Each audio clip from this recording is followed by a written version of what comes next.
Unique New York.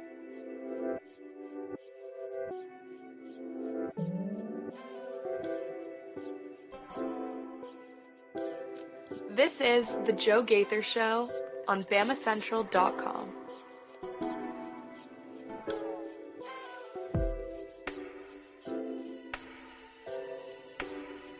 Good morning, Tuscaloosa. Good morning, Tuscaloosa, Internet world, West Alabama. How are we doing today on a Monday? It's the Joe Gaither Show on Bama Central, BamaCentral.com. Watching us on the Bama Central YouTube channel, Facebook page. Listen to us on Spotify, Apple Podcasts, Amazon, wherever you get your podcasts. You can find the Joe Gaither Show on Bama Central. Right there, I got you right there. On Bama Central, we're live in the Derek Daniel State Farm Studios right here off of McFarland Boulevard. Call Derek for all your insurance needs at 205-758-3391. Like a good neighbor, Derek Daniel is there. He can take care of your home, your life, your auto insurance needs. All you got to do is give him a call at 205-758-3391. We're hanging out with Theo Fernandez. We missed him all week last week, but he is back and better than ever. You can find Theo Fernandez at Theo Fernandez _. We're going to talk about Alabama's 27-20 win over in the Iron Bowl in Jordan-Hare Stadium, in cursed Jordan-Hare Stadium. We can debate that all you like, and we'll maybe tease a little SEC championship, as well as your Alabama Crimson Tide have qualified for the SEC championship against the Georgia Bulldogs. So it's going to be a rematch right there in Mercedes-Benz Stadium. Before we get in, we want to remind you about Purple Turtle Roofing. The show is brought to you by Purple Turtle Roofing. You can call them for all of your roofing needs today at 877-787-6635. They specialize in residential roofing, commercial roofing, emergency storm repairs, full-on roof replacements, and more. They'll help you with your insurance claim support. At Purple Turtle Roofing, we're not just another contractor. We're your neighbor and your advocate when it comes to protecting your home or business. With years of hands-on experience, top-tier certification, and a commitment to excellence, we've built a reputation as Alabama's go-to roofing solution. So we want to thank Purple Turtle Roofing for sponsoring the program. But you send a big old birthday shout out to Dustin Foley as well, as he celebrated a birthday. You can call Dustin Foley and his team at 877-787-6635. Theo, I missed you so much, man. How are you? Welcome back. Are you feeling good, rejuvenated? Did you get a lot of food? Tell us about your week. We missed you. Missed you guys as well, and it was a great week. My family lives in Panama. Not sure if this has come up on the show before, but getting to spend Thanksgiving break in a tropical country is never a bad thing in my opinion. So went to the beach, played some golf, ate some turkey. They don't really do Thanksgiving there, but we made a Thanksgiving dinner. So it was a great week. It was interesting being, here for the whole season. Then, biggest game of the year. We're going to remove ourselves to Panama. But I came back on Saturday, made sure to watch the game, anchored at WVUA while the game was going on. So I'm pretty sure a grand total of 5 people in the state of Alabama watched us, but that was still a very fun experience. That was what was your sports package? Alabama's up 20-13. Yeah, no, that was literally what it was, because first of all, the first half ran so long that we almost didn't get him in time. We had Alex Booth was over in Auburn trying to edit highlights for us, and he was able to get them right in the nick of time. We attached them, and I just anchored those first half highlights from the game, and then kept on giving score updates because the show aired in like the middle of the third quarter. So it was interesting having to try to navigate that, but after that, we all just sat down and watched the end of that game, and what a game it was.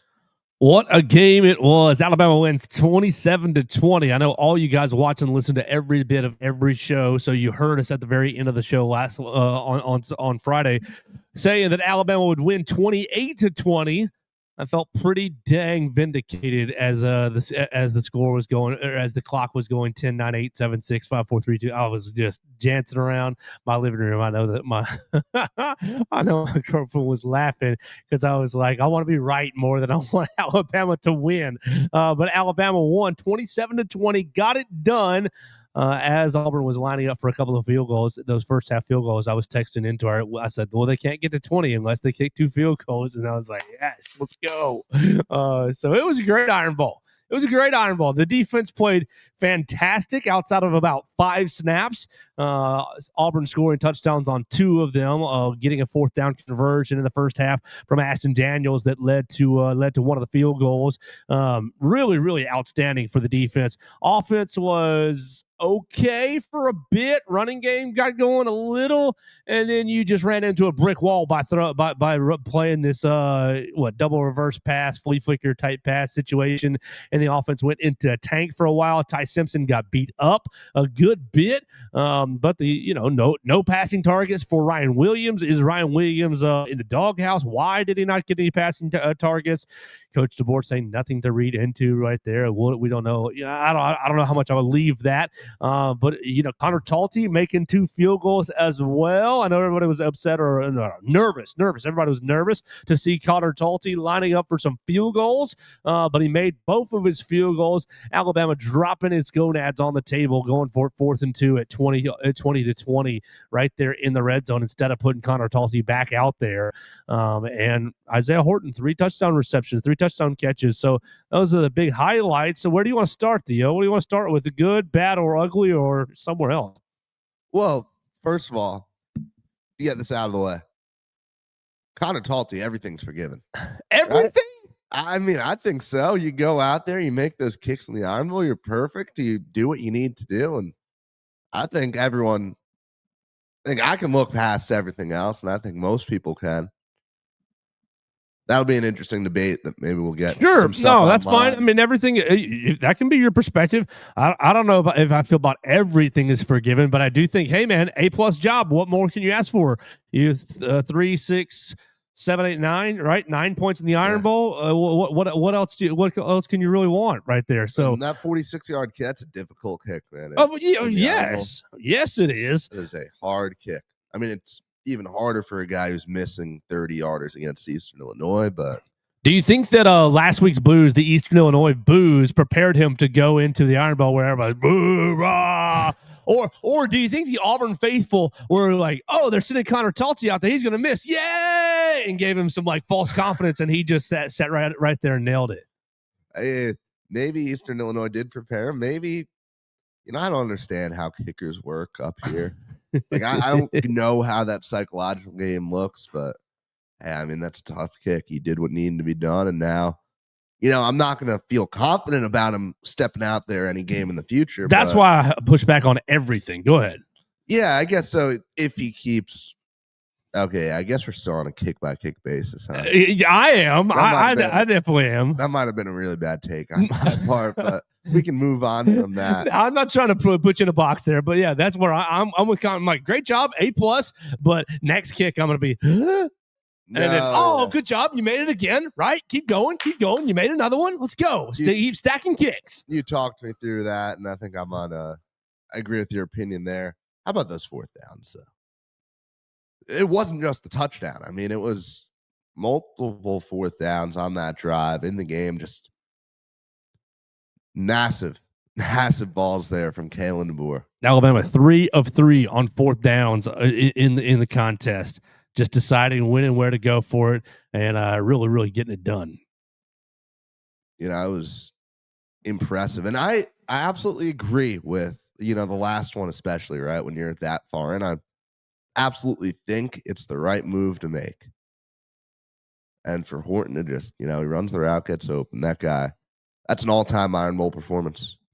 Oh yeah, I mean, and from a transfer too. I don't know how have you felt about Isaiah Horton this year? I thought before the day. Yeah, I mean, I thought was a solid red zone threat, but it's just how many of his catches do you actually look and say, wow, that was impressive by Isaiah Horton? And it's the same thing going back to his tape on Miami. It's the same reason why I wasn't that high on him entering the season. Like, he doesn't really do all that great route running, right? He's a big target. He is a reliable target. He doesn't drop a lot of balls, but last year he ran almost exclusively slants and out routes. That's not exact. It's 80% of his routes were slants or out routes. This year, it's been a little more varied, but he didn't have any kind of, signature moment. There was nothing that really pops out at you.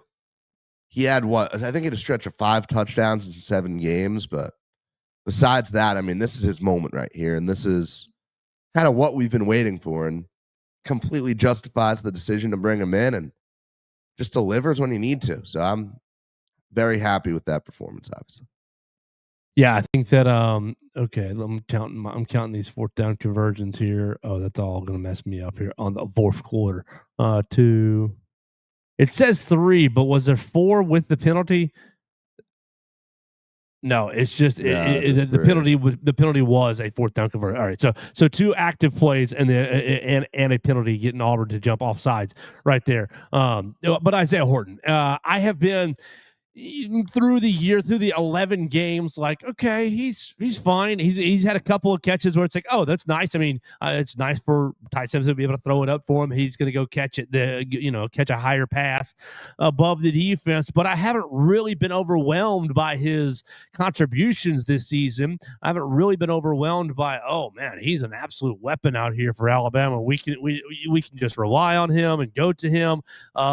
But in this game, it was the Isaiah Horton show, really, as far as going up. I mean, it was only what 5 receptions, 35 yards, three touchdowns. 3 of his 5 receptions go for touchdowns. On the year, he's got 34 receptions, 418, and 8 touchdowns. So he's leading the team in touchdown receptions with 8. Jeremy Bernard has 6. Ryan Williams and Josh Cuevas both have 4. I thought he was a B level transfer. I mean, obviously the 8 touchdowns. I mean, take 3 away. It's five touchdowns going into the Iron Bowl. He would have been second on the team behind Jeremy. I thought he was fine, but like we talked about it last week, the 2 weeks ago with you, Theo. The last time you were here was the wide receiver play in general hasn't been what we were expecting, and maybe it's our own fault for having too high of expectations. Maybe it's our own fault for playing too much college football 26 and being able to throw it to all 3 of those receivers in any situation on that game, and they're sitting there making plays. Maybe it's our own fault for watching Ryan Williams go berserk in a couple of moments last season. But I thought, oh, these 3 wide receivers are going to torture defensive backfields, and they really haven't as a whole. And maybe a lot of that is on Ty Simpson.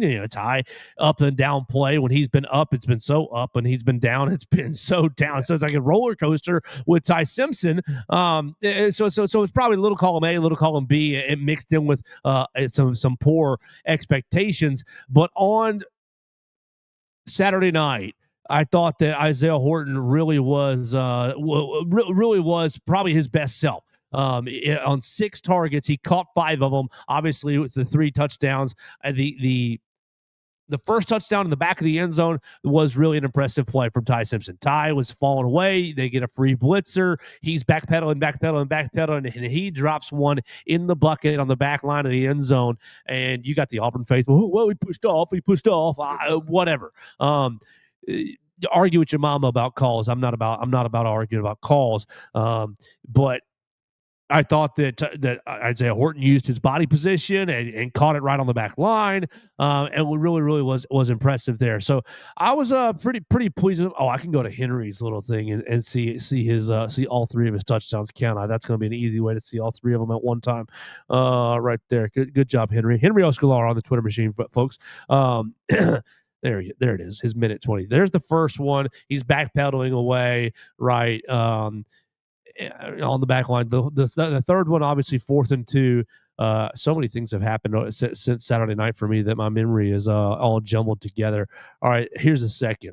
Or he's going to throw it from the other angle. Come on, Henry. We don't care about that other angle. Yeah, perfect. Oh, yeah. He comes across as a slider. Right. He comes from one side to the other as a slider and basically beats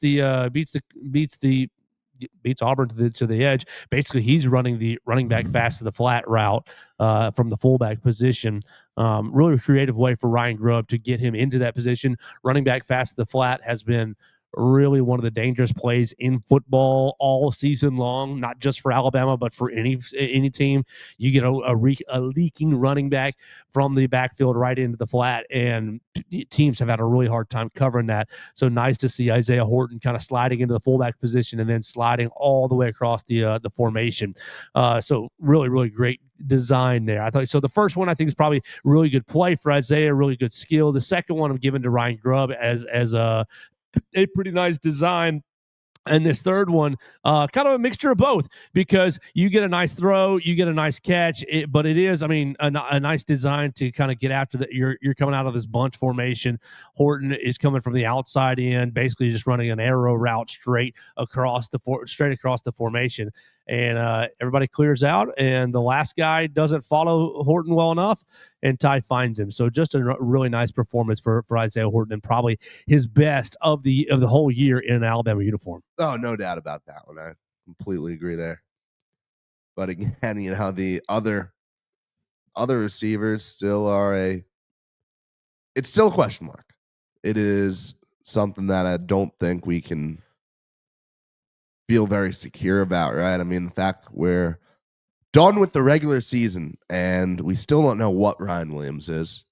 We don't know what kind of role he'll play going forward. Brooks is a nice player, but we don't know how much we can trust him as a freshman going forward, right?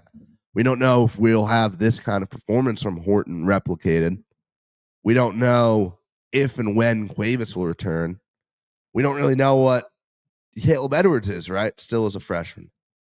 So when you look at the fact that Jeremy Bernard is the only pass catcher on this team that I have complete confidence in, like, that's a problem. That is a very big problem for a team that's about to play in an SEC championship game. Yeah, it is. But the thing, I think the story of this offense through 12 games is just finding a way. We've been complaining about running game most of the year. We've been complaining. We've come in here on Mondays and talked about, well, Alabama's offense didn't do X or Y or Z, or 2 weeks ago against Oklahoma, turned the football over, didn't play, played carelessly. This Alabama offense, you're just going to have to accept that it's going to be inconsistent. Yeah. You're just going to have to accept that you hope that they click at the right time in the right game every week. And they did this past week. Auburn dug back into it from 17-0 down to 20-20. And Alabama ends up going on a pretty long drive to ice the game with these fourth down conversions. I got to close this panel. Stat Broadcast is a fun website because it works sometimes and then doesn't work at other times. It's great. There we go. Come on. Nope, I guess the drive chart's not going to work today. Ended up with a pretty long drive to retake the lead. How if I refresh? Will you go there? No. Awesome. So instead, we'll go to the ESPN chart, and it was 15 plays, 75 yards, 7:53 off the clock. Just a monstrous drive. So it's like you've gone from from basically nothing, because how many punts in a row did you have?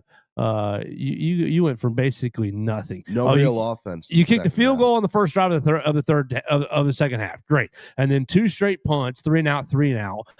After the interception, Bray Hubbard gets an interception, and the offense just says, we don't want to do anything. 2 straight 3 and outs. Basically, after the flea flicker, the offense went into the tank. And so it's in the tank for a long time. And then finally they're like, I guess it's 20-20. I guess we really need a drive. And like, that's been the story of this whole season. I mean, South Carolina has been that way. I don't really think you were ever threatened that much in the LSU game. And so you were able to kind of just, BS down the field here and there, kick some field goals and win 20-9, not really play very well offensively in that matchup. Tennessee game, you played okay, but you were able to string some things together offensively. The offense is just an inconsistent. It doesn't have an identity. In the beginning of the year, it's like, we don't have a run game. Ty Simpson and these wide receivers, they're going to be our identity. And I guess that's the closest thing you've got to your identity. But we just outlined it a couple minutes ago that maybe the passing game has not been what you would want it to be, to rely on it. Just inconsistent is the story of this offense all year long. Absolutely. And we heard Ty or you probably didn't when out watching the TV, but Ty goes out and says, "Yeah, we're the most resilient team in the country," right after the game on the TV broadcast. And I think that's a hard statement to argue with, right? I mean, it's so many times you've just been pushed. You've had your back against the wall and just finding a way to deliver. It's funny because I think if we talked in the beginning of the season, I remember the show where we made our wide receiver stat predictions, right? God, pull those up and they'll all look bad, I'm sure. I believe we had 2 receivers over 1,000 yards. I think we were talking about a third guy. Like, yeah, that was my hot take. You'd have 3 1,000-yard receivers. You don't have one. You don't, yeah. Like, it's just, could you imagine, I think if you told me at the beginning of the year, like, these are going to be the receiver stats, be like, oh, I guess Ty just, wasn't that good of a player. This team's probably a 4-loss squad. Either that or the running game is just tearing it up. Like, for the numbers to look this bad, this unimpressive, and for this team to be playing for a college football playoff spot, it's just unreal. It is. It's something you don't see. It's something you don't expect to see. And it is, I guess it speaks to, yes, there's something special about this team. Are they playing for a college football playoff spot this week, or are they already in? Well, we'll find out at 2:30 when the BYU Texas Tech game ends, I think. Oh, yeah. I think that bubble is biting. That bubble is bursting behind you, so you don't want to be close to it. You want to be pushing up, and you want to play Georgia really, really well this Saturday, win or lose. Right. I mean, I think it would be really, really hard to. First of all, I think that if Alabama loses this game and gets left out of the playoffs, no matter what the circumstance, we will never have another SEC championship game. I fully believe that take. I've seen multiple people say it. It doesn't matter what revenue you're losing out of not having an SEC championship game. You get the SEC gets money for getting a team in. You get the prestige from getting the teams, and they're not going to lose out on that. We're just going to say, oh, Alabama, congrats. You have the tiebreaker right now. You're the SEC champion. And Alabama gets to hang the banner. There's no game played. Yeah, I agree with that take. I agree that if Alabama is left out, you may still have a game next year, but it's going to be with guarantees that both teams get in the playoff, or it may be we're running this contract out and not renewing an SEC championship idea because it's a huge moneymaker for the sport and for the teams, for the conference, really.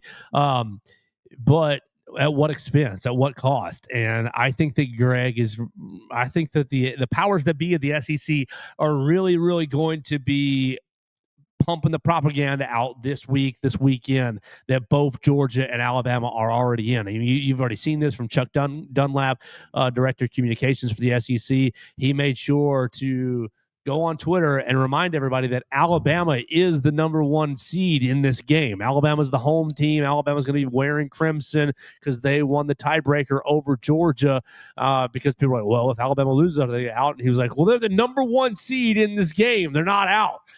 So we'll get it further into that over the week. But I do think that as long as Alabama plays respectfully, plays a good game with Georgia, that they're not going to fall out of this 10 spot. And you're going to be watching an ACC champion at 11 and an at-large, or a BYU at 12. Well, shoot, no, the at-large, the Tulane team at 12. So, Joe, I need to go on like a 3-minute tangent right now. Please. Because you've opened up this can of worms. This system is so bad. It is atrocious. We have moved the bar so much for what a good team is. The fact that in 2023, we saw a 2-time defending national champion get left out of the playoffs over a 3-point loss to Alabama in the conference champion. And then we saw another team go undefeated in the ACC and get left out. Those 2 teams were 2 teams that had a right to feel upset, outraged over not getting, not that Georgia felt outraged, but they had a legitimate reason to be like, yeah, we feel like we should have had a chance to play for a national champion. Now we're going to have 2 lost Miami, 2-loss Utah, Vanderbilt, 3-loss Texas, all talking about how they got screwed. Why have we done that? Well, what about this is good for the sport? We're going to have a number 1 versus number 2 matchup in the Big Ten championship next week. And I don't even really care about watching it because it's not going to mean anything. Oh, I care about watching that. Go ahead. Keep going. What is it really going to do? Both those teams are still going to get buys. Winner's going to get 1, loser's going to go to 3 or 4. That's nothing. That's so insignificant here. You don't think it's significant that Ohio State didn't win a Big Ten championship this year and they're coming back for the crown? It doesn't have the same, luster that it used to for me. Like, you look at that Texas versus Texas A&M game. That was great. It was an awesome game. It was cool. Hook 'em.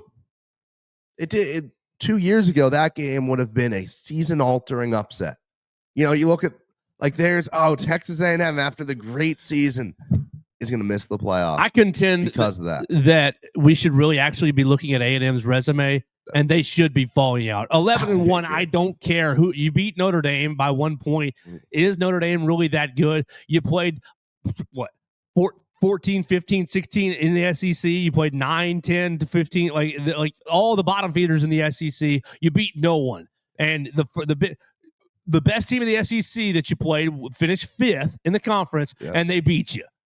And every single other SEC team you played had a losing record in the conference. You had to go come back from 28-0 to South Carolina. And obviously I know Alabama had to come back too, but we're on the road there. Yeah. And I am not impressed by A&M. I'm not either, and I agree with your take, but guess what? It doesn't matter. They're going to get rewarded by hosting a first-round playoff game against a group of 5 It's teams. sick. It's sickening to me. The schedule imbalance is sickening to me. Right. Meanwhile, and again, I hate that I'm entertaining this conversation right now. The fact that, Texas is 9-3, right? They should have no basis for being upset about anything. But under this current system, they can be upset because they can say, look, we played the number 1 team in the country. If we didn't play them, sure, I know we lost to a really bad Florida team, but us with 2 losses, we'd still be in. And they'd be right. It's like the schedule imbalance is horrific. And it's not a problem that's going to fix itself anytime soon. We can point to so many different teams, even in the Big 12, right? We've got a 10-2 Utah team that has looked good, has passed the eye test in many ways. And, don't you think they're saying, if only we got a chance to play Texas Tech? Or on the flip side, don't you think they're saying, look at the teams in the conference and the schedules they've played, Texas Tech got to play some easier teams than we did. I don't know what, arguments they're making, but because I don't know the Big 12 schedules that well, but I know that there is an argument that they have. It's just. That's how I feel about Ole Miss. Your toughest game was at Georgia. You didn't you beat Oklahoma. All right, good job. You beat Oklahoma. You played Oklahoma and Georgia, and who else? Basically no one. I know you played Kentucky. I know you played Florida. But really, the conferences are too big to where, and it'll help next year with the SEC going to 9 games. But you got people going, well, they're going to go to 9 games and add an extra loss. Well, how is this fair? The committee has such an impossible job of balancing best team versus resume versus we're looking at the loss column. Oh, you only have 1 loss, so you're ahead. Oh, this team has 2 losses, but they played a tougher schedule. Balancing all these aspects is basically impossible. And even at the lower level, right? Even in these, how do you judge JMU versus North Texas versus Tulane? Right. And I'm gonna go one step further. The American Conference, Tulane is a good team, right? We've seen it in them playing Ole Miss and them playing Duke. But their conference schedule, they played like Texas A&M the entire back half of that conference. Mm-hmm. Navy, meanwhile, had the same exact conference record. They played USF, they played North Texas, they played Memphis. They had a much tougher schedule. Navy can sit here now at 10-2 and say, hey, why don't we get to play in this game? Like we had the same exact record. And that's what happens in the ACC as well, where we have a 7-5, which I love that. I'm absolutely rooting for Duke to win that game. It's going to be awesome if they do. But like, this system is so bad. Miami is another team that should feel screwed over, not they're going by to the get left committee, out, but by their own conference. Yeah, they're going to get left out. It is. They're going to get bit by the bubble and be left out. Joe, I would do just about anything to have a 14 playoff back right now. I'm going to be honest. I don't hate that. I mean, it would leave Alabama on the outside looking in this year, but you lost to Florida State. Yeah. So Alabama doesn't really deserve it. I mean, that's plain and simple. Like this is a different college football than we've watched our whole lives. yeah, it really is. And it's become different in the sense that you have people that, well, you didn't go 12-0, you don't deserve it. Well, 10-2 is still a good record. It is. And you know what? 10-2, you go down to the Cotton Bowl, you play another good team, and you know what? You're happy. It's like, look at this team. We didn't know how things would go. Kalen DeBoer gets, a big bowl win or loss, but bowl appearance. They're going to fire Ted Kalen if he doesn't make the playoffs, if they don't put Alabama in the playoffs. Yeah, but if it's a 4-team playoff, it's different. If it's a 4-team playoff, it's like, okay, yeah, he's still had a productive year. We're building back up to it. Yeah, but these Alabama fans will fire him in a 4-team if you don't make. Well, yeah, I mean, there's pressure to make. They're going to send him off to. They're going to send him off to Penn State, and then Lane Kiffin's going to leave LSU. No, just kidding. Lane Kiffin will never coach here. Right, like another example, Vanderbilt. They probably are very happy with the season still, right? Historic year. But there's a bitter taste in the mouth of all those fans now saying, hey, I wish we got to play for a national championship.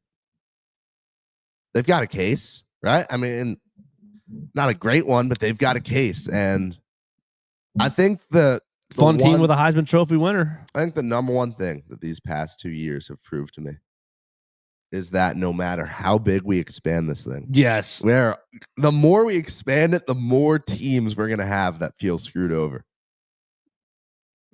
Sorry, buddies. You should be a blue blood like Alabama. You should be a blue blood like Notre Dame. Like we would. I feel bad for our brother in Texas.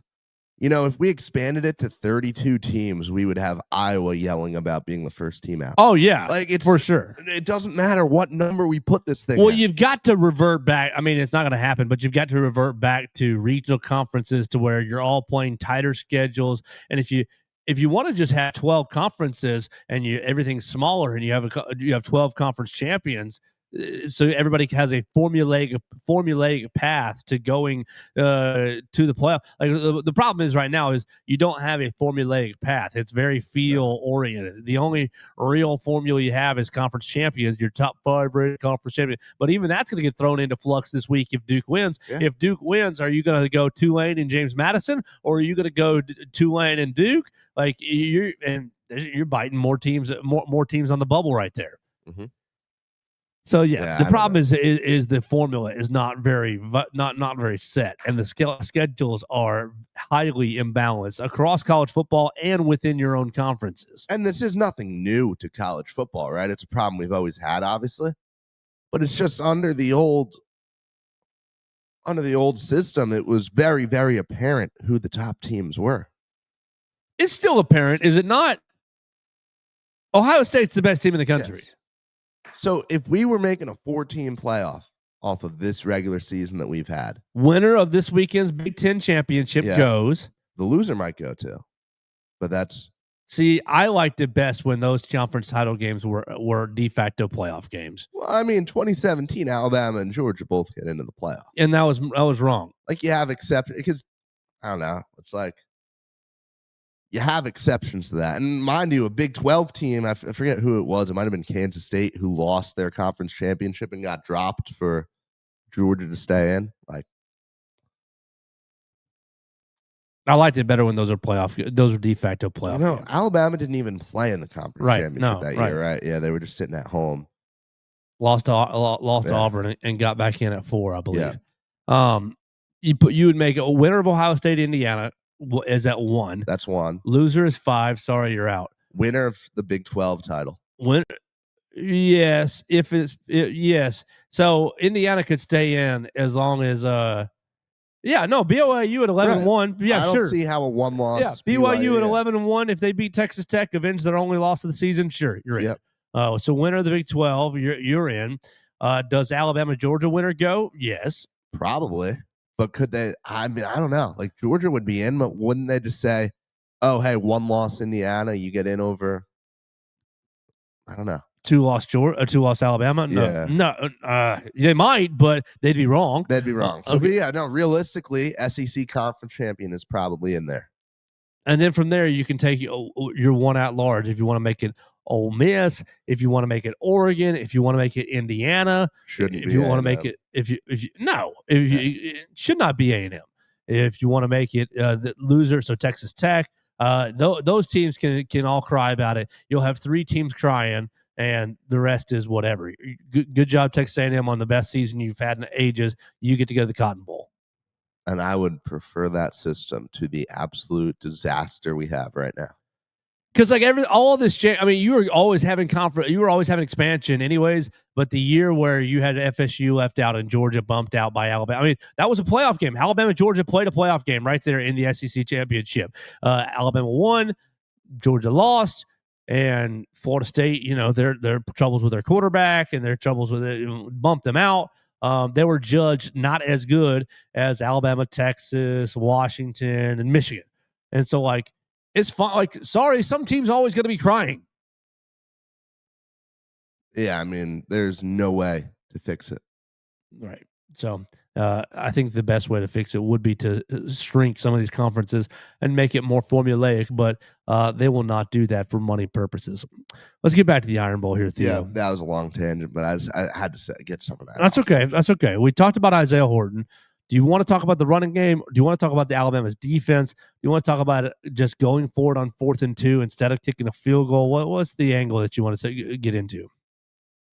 I mean, I think we should probably talk about this running game because, what a game for Jan Miller, and then bust his dang leg at some point, ankle, whatever. I think that there's going to be more updates on that today. Jam 15 carries, 83 yards. He had a 20-yard carry. What? Average 5.5 yards a carry. Have we finally found the 5 offensive linemen? I would like to believe that, right? Because Auburn, you don't think Auburn would have been the team that you're able to have the success against. Like they're a good front 7. They're a pretty solid run defense. They have had success all year. And that was really impressive, seeing the way that piles were moving. I mean, there was that one play where Vandemark just gets in there and literally shoves. Forget if it was Jam or Daniel Hill. Basically 9 yards. Like, I was really impressed with that O-line. And, hey, if this isn't the 5, I don't know what is. Right? Yeah, much less shuffling in this game. You had Vandermark come in for Parker Brailsford on a drive or 2 while he was getting his foot ankle looked at because Brailsford is dealing with a foot ankle situation. But pretty much you had it with Caden Proctor, Cam Dewberry, Parker Brailsford, Taco Casa, Wilkin Formby, and Michael Carroll going left to right. And I think you had pretty good production in the running game. Maybe you didn't have as good a pass protection as you like because of Proctor got beat on with speed a little bit, and Michael Carroll's still a freshman. But I think in a world where you're trading one for the other, you need some running game production because I do think Ty is still a good quarterback, but I think Ty is streaky as all get out. And I think that if you can get him to a good streak, if you can balance his game, give him a run game to lean on from time to time, then he's going to be an effective quarterback. And he showed that this week. He showed that battling through the pass rush, a pretty effective. And then look, this is exactly the stat line that Mason Woods was like trashing in the summer. Look at it. Look at Ty Simpson's line: 19 of 35 for 122. 122 yards, 3 touchdowns, no interceptions. That was the exact I don't want to see Ty Simpson throw it for 3 yards a pop, 4 yards a pop. And that's exactly what it ended up being. Like, my man's missed Jeremy Bernard on the first drive that would have been a 55, 65-yard dagger. And it's like, could we please hit one of those this year? Because all you got to do is hit one of those, and the defense will take 2 steps back, and it'll open the run game. And it's like, man, the going back to 15 minutes ago, the inconsistencies of this offense are piling up on each other and creating more challenges for each aspect. Like if Ty could hit one of those deep balls, your running game, you rush for a season high against power 4 opponents, 58 yards. What happens if you hit that big deep ball to Jeremy Bernard on the first drive? Do you rush for 175? Maybe. And I know we kind of had that like chicken or the egg conversation. Like, does the pass open the run, or does the run open the deep pass? And to me, I think this kind of proved that, okay, yeah, you can run it really well, but we still can't connect on a deep ball, right? I mean, I think this kind of speaks for itself in terms of, okay, yeah, we have a real problem throwing it deep, and I don't know what it's going to take to fix it. I mean, obviously Ryan Williams not even. I mean, how many massive snaps was he just not even in the game for? He played 36 of the 73 snaps for Alabama, which is fine. It's fine. I mean, I don't even. So Kalen DeBoer's answer on that yesterday. I bet everyone was asking why Ryan didn't get any run on why he didn't get any touches, and Kalen said, "I wouldn't read that too much into it. We just didn't get to him in the passing progression." And so to me, that means that he blames that a little bit on Ty Simpson. And I wonder, honestly, if there's a little bit of Ty, I don't trust you, Ryan. I could throw it your way and you could drop it. Because you haven't had that many drops. I mean, that many is subjective. He's had 5 or 6 drops on the year. And some of them have been in critical moments. I mean, he dropped a deep ball against Georgia. He dropped a touchdown pass against Eastern Illinois last week. You can debate the importance of each of those drops, but the fact of the matter is, it doesn't seem like he trusts him. And so, can he blame him? No, right. Not at all. And so, I don't think that it's a situation where Ryan is transferring out. People, well, I heard he's transferring to school X or school Y or school Z. I don't think it's the situation of that at all. I think that Ryan is just going through growing pains as a football player that he's never had to go through in his life. Frankly, you were a high school football player, and you were a phenomenon from the day you stepped on the field down in Mobile at Saraland.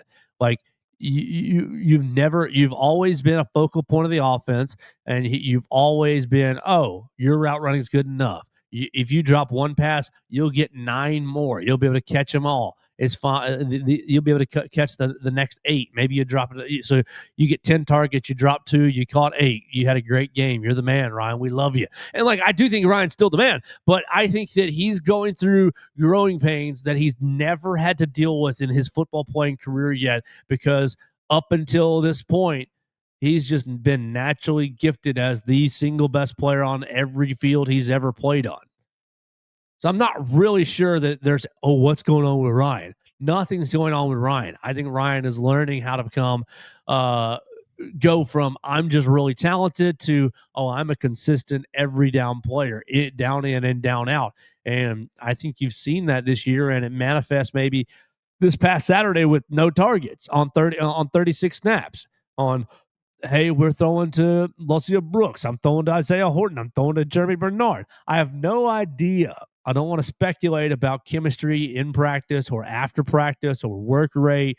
So I'm not even going to speculate that, is Ryan lazy? Is he not working? I don't know anything about that. But what I think is that you've gone from freshman phenom. I mean, he was a high school, just a wizard. He reclassified. He technically should be a freshman in college this year. Now, yeah. So you've been told all your life how gifted you are, and things have been relatively effortless for you. And he is gifted. He's extremely gifted. And now, after a freshman year that should have been your high school senior year of, wow, you're really good. You made those highlight plays of what, look at this play against Georgia. We're going to slap your face on the video game. Well, every dadgum defense knows where number 2 is at this point, and I think he's just going through normal growing pains as a college player. I agree with that. I don't know if I saw you smile a little bit. You can disagree if you want. no, it's like I agree with the general sentiment, but I think that kind of discounts the fact that I wouldn't really call this normal. Like it's one thing to have a sophomore slump, right? And just about everyone does. But it's another thing to just completely shift like that the way he has, and Well, he's got 8 fewer receptions than he did last year. but it's just 8 fewer in 2 fewer games. you look at the way those receptions came. Do we last think year. he's going to get 8 receptions over the next 2 games? I mean, probably. All right. He now you're lower on yards, 865 last year to right at It's 600. a pretty big difference. What is he on touchdowns? Half. Yeah. 8 touchdowns, 4 touchdowns. 8 as a freshman, 4 this year. I don't know if he's going to get 4 touchdowns in the next 2 games. Yeah, and it's just how do you go from such a great, reliable deep threat, a guy who's always, making these huge plays now to just whatever this is, I don't Is it Ryan Grubb's fault? We saw the difference between JSN last year to JSN this year with Seattle. that is a great take, actually. I mean, I'm just asking: is it right? Does Ryan Grubb like to use his best receiver from the slot like he used JSN last year? And is that more difficult? I don't know. I'm throwing something on the wall, see if it sticks. Because JSN is a daggum monster this year in a new system. I think a combination of things can be true here. I think, first of all, maybe Ryan didn't improve over the offseason the way that people thought he would, right? It's very possible. Maybe he is, adjusting all the stuff you said. Maybe defenses just understand how to guard him more. Maybe they've figured him out a little bit, how to prevent those crazy deep shots. And then also maybe he's not as good as we thought he was. I mean, I don't think that's a crazy thing to say. I don't either. With the year we've had. You look at everything he did last year and how much it was kind of loaded to the front of the season, right? 100%. Now, also, to be fair, like that first Western Kentucky game, he scored 2 touchdowns, had however many yards. Like, obviously, that inflates stuff a little, right? It's just down the stretch last year. It wasn't all that great.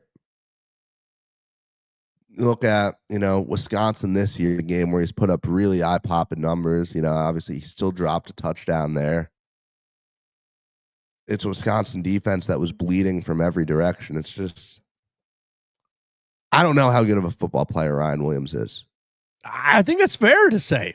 I think he's I think he has a lot of talent with the football in his hands, but are you an elite wide receiver is a pretty big question. Yes. Now, I do think that there's got to be a better way to use him. Yeah, I still think he's an elite athlete. Elite athlete. And I've had problem all year with some of the personnel decisions that Ryan Grubb has made. Another case in point, I think that Jalen Mbakwe is also a very talented athlete. I don't know how good of a football player he is too, like Ryan. I think that he's got to be on the field getting the ball in some capacity. Ryan Williams, I'll argue the same thing. Like, there's got to be a better way to, I don't know. What kind of route should we be running him on? Should we be taking him out of the slot? Like, I just don't think there's been quite enough trial and error. And I know that, he's kind of bit you a couple times by when, you throw the ball to him, he drops it. That's not a good way to gain trust. That's not a good way to get coaches to want to give you the ball more. But I think the multiple things can be true here. And I think that, this is something where there'll be a lot of evaluation over the next year. Because I'd still be shocked if Ryan transfers out of the program, right? Yeah, I would be. I would be stunned. Yeah, I think that's knowing that you'll have, I don't know if these problems will get sorted out this year. The thing about Ryan Williams is we still always expect him to.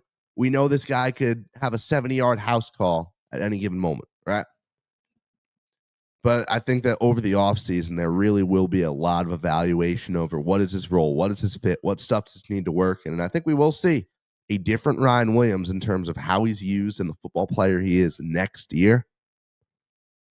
At least I'd hope to believe that. But I don't know what he is for the rest of this season. I don't know how he's used. I don't know how much we see him.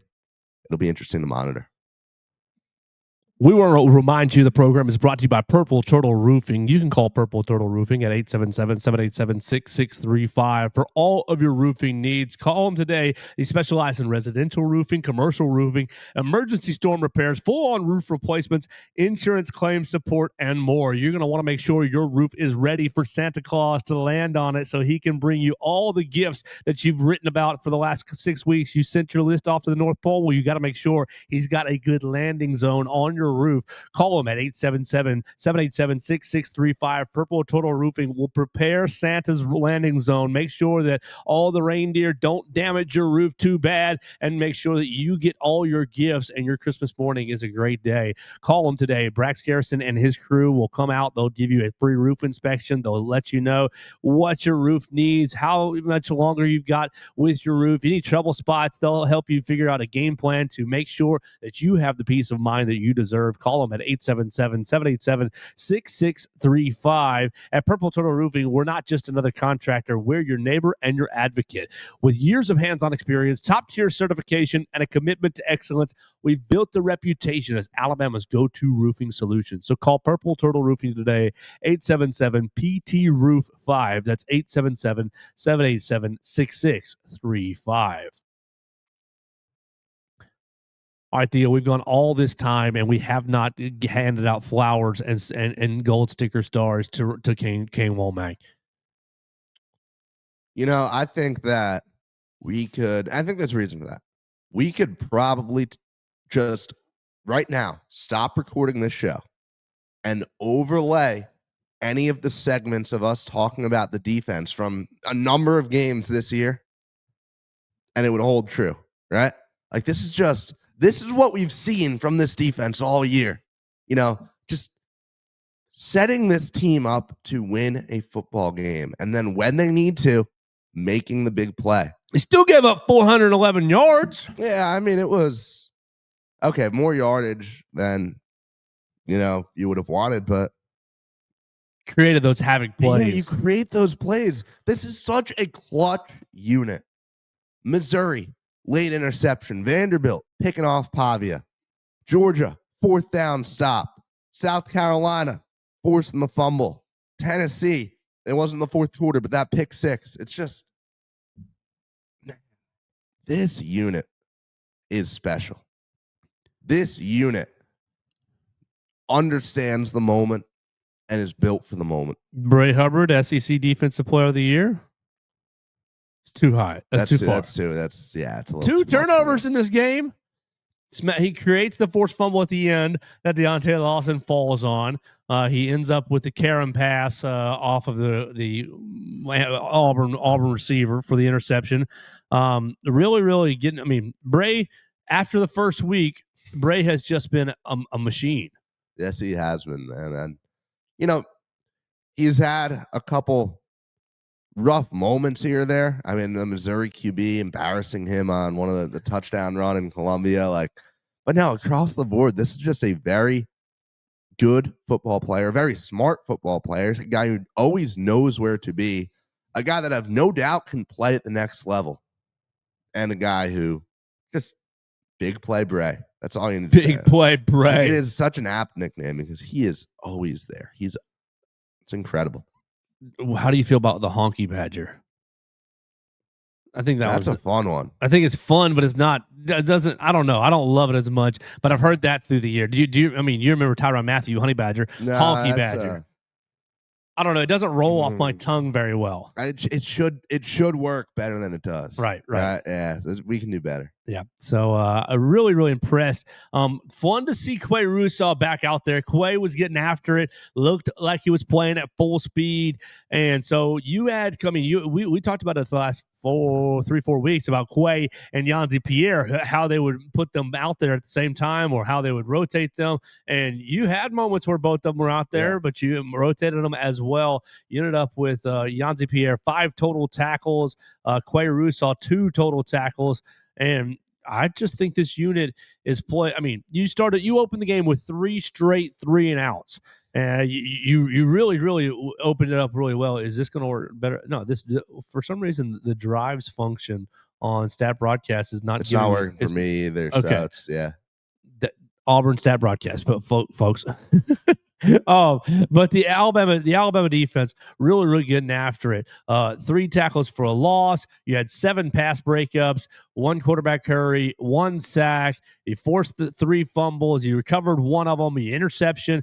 And look, Auburn helped you out a little bit with some butterfingers in the passing game, not catching the football. Yes. But I think that the Alabama swarm defense was really speeding up the Auburn offensive minds per se. Like, when you got to dribble it fast, you got to dribble and shoot fast because somebody gets up on you in defense, or I got to catch it and really secure the pass as fast as I can because somebody's going to come smack me.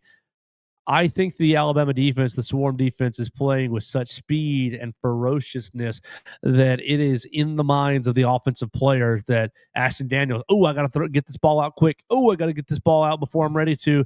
And it is causing offensive errors for the other team. Yeah, I mean, that first half, punt, downs, punt, and then 2 field goals. Incredible. No, I mean, this Kane Womack, it's still absolutely mind-baffling to look back at that FSU game. They had to have been sick. A flu, food poisoning, something. The 2 a.m. DoorDash had some... It was poisoned by an FSU restaurant. That's right. That's right. It is. It doesn't even feel like the same football team, man. It is, and it still is so funny that all the changes that you think a unit would make over the offseason changes and made them in 1 week, right? Like they made them right after that FSU game. But no, this is the heart and soul of this football team, right? It all runs through the defense. It allows the offense to turn the ball over, in a bad position and still only give up 3 points. It allows the offense to oftentimes get the ball in good position when you're, forcing a 3-and-out, when you're forcing a turnover. Like, they don't set this team up to fail at all. And the fact that even that Oklahoma game, it came down to the offense not being able to answer, right? The defense compensated so well for offensive and special teams miscues. And it's just, I have the utmost confidence in this defense, no matter who Alabama plays, to set the Crimson Tide up for success. Theo, I can't believe I did this, but we've got a voicemail from Dax, of course. You can call us on the voicemail line at 205-462-7340, extension 800. Dax joined us on the Friday program, serving as a co-host. If you call enough, you can do that as well, like Dax does. 205-462-7340, extension 800. Dax, I'm sorry, I didn't mean to leave this so long in the program, but here's his reaction to Alabama's Iron Bowl win. What's up, guys? It is Dax, morning after the most stressful game of recent history. That one had me on the edge of my seat the entire second half. Once again, I predicted what the score should have been versus what it was. Joe was pretty much spot on with his. I think he was a point off. But the first half was, we were on schedule. We were most of the first quarter and like a little bit of the second quarter. I said we were going to put up like 140, 150 rushing yards, and we were pretty much running the ball at will, and it was beautiful. So beautiful to see. We finally found our offensive line that we need for pass pro and run blocking, and the offensive line played pretty good, in my opinion. We were running the ball as, like, anytime we wanted to. And then, double reverse flea flicker. We were running it down their throat, and Ryan Grubb pulls out a double reverse flea flicker that gets Ty freaking killed. And that pretty much killed momentum for the rest of the game. Get smacked. I feel like every time we're doing good on offense, we decide to just run something cute, and it doesn't work, and then that just murders momentum. I don't get it, but we won the game. There was no voodoo in the air, zero. Our offense just kept going 3 and out and putting the defense back on the field, and they were getting tired. But Zabian Brown, holy crap. Zabian Brown is a dog. That man had Ken Coleman in, but he was locked. He was locked down. Poor Cam Coleman. You're going to look so good in Crimson next year, buddy. Just need to work on them ball control skills, the ball security. But, you know, that game took years off of my life. It happened 2 years. Every 2 stinking years, the game at Jordan-Hare decides to take years off of my life. But we actually could have done something about it. Nothing, no voodoo. There was no voodoo. Our offense just played like buns. But guess what? We won, and now we get to face Georgia for the billionth time at Bryant-Denny East / Mercedes-Benz. I will be in Atlanta, but not at the game. I will be at drill. So it's Georgia. I think our offense always gets up for Georgia. It's a polar opposite matchup of what happened at the beginning of the year, because our offense was pretty decent then, and our defense was still trying to find themselves. Now our defense is pretty good, pretty good, and our offense really needs to find themselves again. But SEC championship, probably playoffs. Really hope this committee doesn't screw this one up, but we're gonna find out Tuesday. See y'all later, boys. Roll Tide. Roll Tide. Dax on the voicemail line. You can join Dax on the voicemail line at 205-462-7340, extension 800.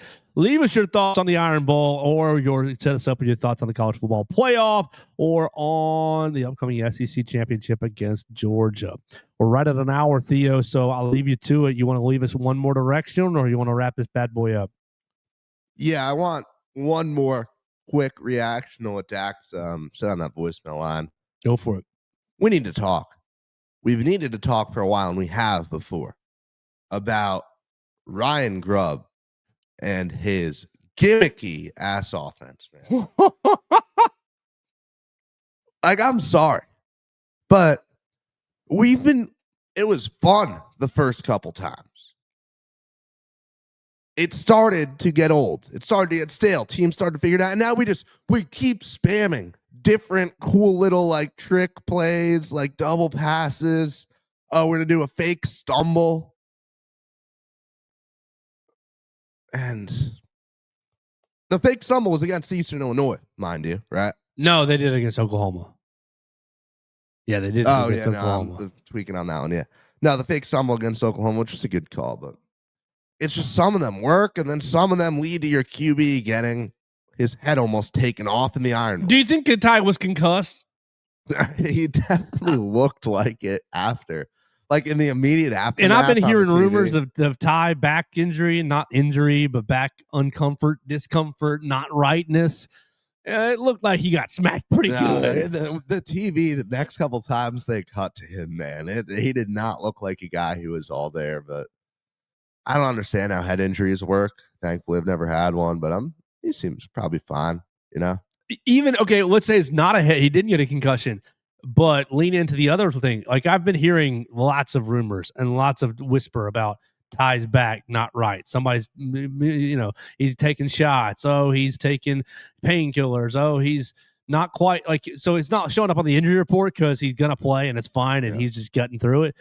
But those are the whispers, and I want to emphasize whispers, rumors, double underscore, double italics, double bold on rumors. But yikes, man! No, it is just, if those rumors are true, we need to do everything we can do to not have him take another hit. And he took so many against Auburn. It's like, I love Ty's toughness, right? He hasn't gotten hurt yet, but and obviously down the stretch of the season, this is the part of the year where you're okay with your QB taking a couple hits in big moments, right? Just try to, stay in one piece, try to stay on the field good, and Ryan Grubb try to not get our quarterback killed because you want to be the next Ben Johnson. You know what it reminds me of? What's it remind you of? Not Ben Johnson. Yes, the stumble play was straight out of Ben Johnson's playbook. But let's go back 2 Bears coaches ago. Do you remember 2018? How many dadgum trick plays Matt Nagy pulled out in that season? When Mitch Trubisky's your QB, you got to do anything. Is Ty Simpson Mitchell Trubisky? No, he's surely better. No, I'm not sold on Ryan Grubb at all, man. The more that this season develops, it's, you already talked about the reason he was here, right? A big part of it being that it didn't work out in Seattle, right? We see what Seattle's offense has done in the time since he's left. Except JSN, you only scored 4 fantasy points for me this week, and I'm going to lose. But no, it's like there's something too. Wait a minute. Is JSN this top 5 NFL receiver who just didn't I understand the QB situation. He didn't have Darnold last year, but Geno Smith is a guy who airs the football out to no end. I have concerns still about, obviously we can talk about the personnel. We can talk about how good are these receivers. We can talk about inconsistency, bad moments for Ty Simpson, the running game, the offensive line. But at the end of the day, I don't think Ryan Grubb is getting as much as he could out of this offense. Well, all you got to do is get it out of him one more time in Atlanta. Yeah. Playing with house money. Let's go beat Georgia. We'll see what happens. I mean, that's Alabama, like Dak said, for the millionth time, but doesn't get much better than that. Yeah, I don't think you're too out of bounds there, Theo, with the concerns about Ryan Grubb. I don't think so at all. I wonder if it's just mitigating all the inconsistencies that he's dealing with and wondering, trying to predict which player or which aspect of the offense or which unit is going to let him down that day or that particular play, and trying to be in front of that. I think it would probably drive me crazy. So I give him a little grace there, but so far just been just ahead of that curve. Let's get out of here for the day. We want to thank everybody who's called us on the voicemail line. Dax, who watches us on the program, on Facebook and on Twitter, on YouTube, and listens to us on Apple Podcasts, Amazon, Spotify. Lots of you have done that. It's been a great year. We're entering the last month of 2025. Let's make it a good one. You can share the show with your friends. We're going to have a lot of fun the rest of the week. We'll try to catch up with a Georgia rider. We'll try to catch up with Brooks Austin again this week as we're taking on the Georgia Bulldogs in Atlanta. We'll be in Atlanta for the SEC Championship on Saturday. We'll have a lot of fun the rest of the week, and we can't wait to do it with you. Brought to you by Purple Turtle Roofing and brought to you by Derek Daniel State Farm Insurance. This is the Joe Gaither Show on Bama Central, BamaCentral.com. Thanks for joining us on today's edition of the Joe Gaither Show on Bama Central. Keep up with Joe on all his social media pages at Joe Gaither6. Subscribe, rate, and review the show on Spotify and Apple Podcasts, and be sure to read us daily at BamaCentral.com.